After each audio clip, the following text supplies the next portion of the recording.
qui est intéressant, je crois, dans Fantarock, c'est le concept même de Fantarock, c'est-à-dire et du fantastique au niveau de la vidéo, donc sur un travail de réalisation amateur, et une rencontre avec la musique rock, là aussi sur un travail amateur. Ce concept-là, c'est pas nous qui l'avons emmené, hein, c'est bien un groupe d'assaut jeunes niortaises.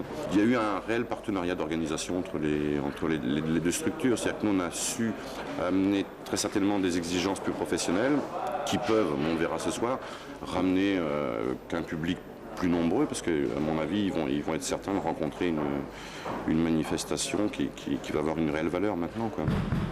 On n'en est que la deuxième.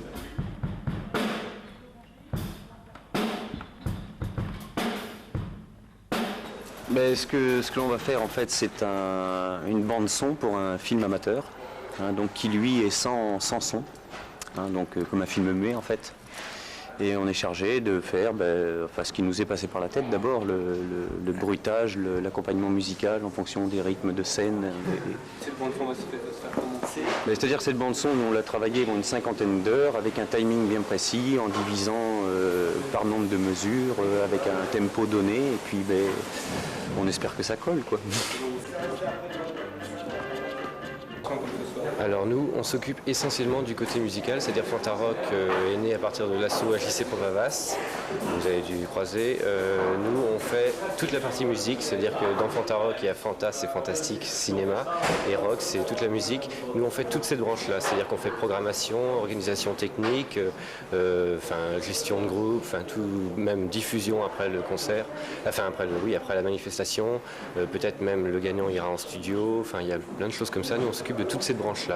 Et voilà, il fallait une asso qui gère tout ça et c'est nous. Voilà.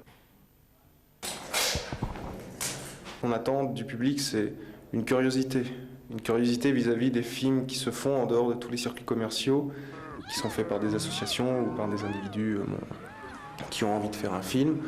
On est à la fois dans des films plutôt sérieux, dans des poèmes, on est dans des essais aussi, il y a des tentatives par des associations d'essayer soit de faire de la direction d'acteurs avec des enfants, de faire des trucages. C'est pas évident le domaine du trucage. Ça permet aussi aux gens d'avoir une proximité par rapport au film, puisqu'ils sentent bien que il y a une tentative de faire quelque chose, mais que ça marche pas forcément.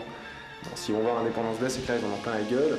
Ici, ils voient que c'est chiqué, mais en même temps, ils ont un peu le sentiment de savoir comment ça se passe.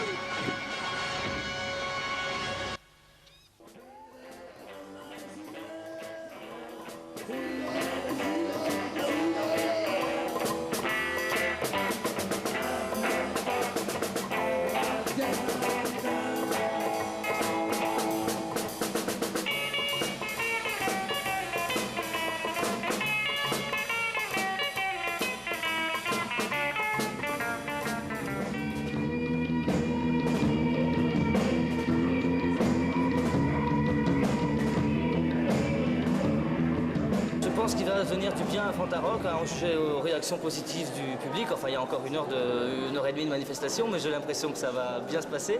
En fait, il y a un progrès par rapport à l'année dernière.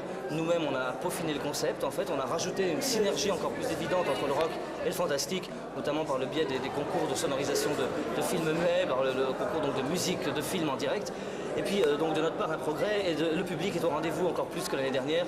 Et on a un soutien de plus en plus fort, donc je pense que l'année prochaine, ce sera encore mieux.